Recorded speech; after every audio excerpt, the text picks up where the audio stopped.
মানে এইটো চাওক আপোনালোকে আমি অসমৰ বিভিন্ন প্ৰান্তত তেনেকুৱা উপহাৰ কুপন খেল দেখা পাইছোঁ, কিন্তু ওদালগুৰিত প্ৰথমবাৰৰ বাবে চেৰেগা ফাউণ্ডেশ্যন তেওঁলোকে যি আয়োজন কৰিছে উপহাৰ কুপন খেলৰ, সেইটো দেখিলে মানুহ অভিভূত হ'ব, আচৰিত মানিব।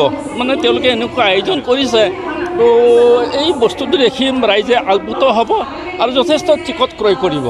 এইটোৱে প্ৰথম অসমত বিৰোধ ডাঙৰ যিটো কুপন খেল, হয়, এইটোৱে প্ৰথম বুলি ক'ব লাগিব। আমাৰ দেখাত আমি বৰ্তমানলৈকে ধৰা আমাৰ 65 বছৰ হ'ল তেনেকুৱা খেল আমি দেখা পোৱা নাছিলোঁ।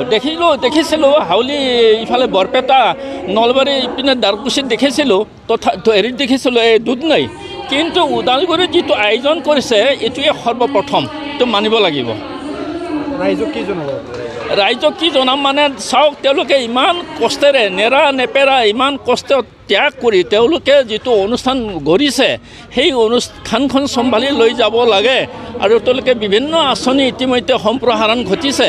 গতিকে এইসমূহ কৰিবলৈ ৰাইজে তেওঁলোক যিহেতু নিষ্ঠা সহকাৰে লাগিছে, নিশ্চয় কৃতকাৰ্য হ'ব, উপকৃত হ'ব, আৰু তেওঁলোকৰ যিটো ৰঙীন সপোন বাস্তৱিক সেইটো ফলৱতী হ'ব মোৰ ধাৰণা।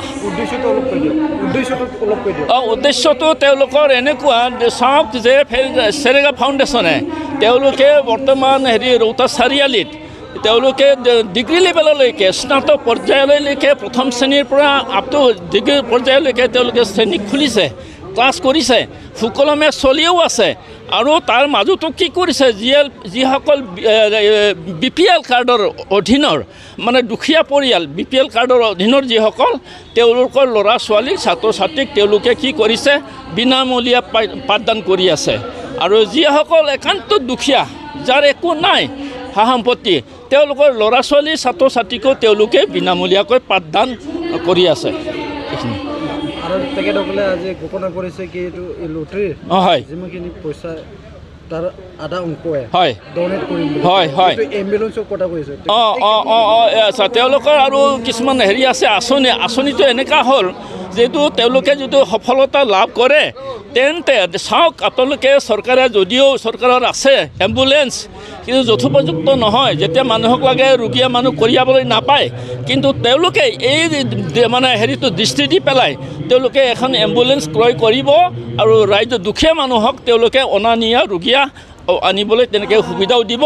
আৰু অন্য এটা কথা এইটোৱে হ'ল যে আমি মানুহৰ জীৱন খন্তেকীয়া, আজি আছে কাইলৈ নাই। কেতিয়াবা অকস্মাতে যদি সম্বৰণ কৰে, স্বৰ্গ ত্যাগ কৰে, তেন্তে এই শৱদেহসমূহ কঢ়িয়াবলৈকে কি লাগে, এম্বুলেন্স লাগে, ৰথ লাগে। তো স্বৰ্গৰথ বুলি কৈছে তেওঁলোকে, স্বৰ্গৰথো ক্ৰয় কৰিব আৰু ৰাইজক তেওঁলোকে হেৰি কৰিব। এইটো হয়।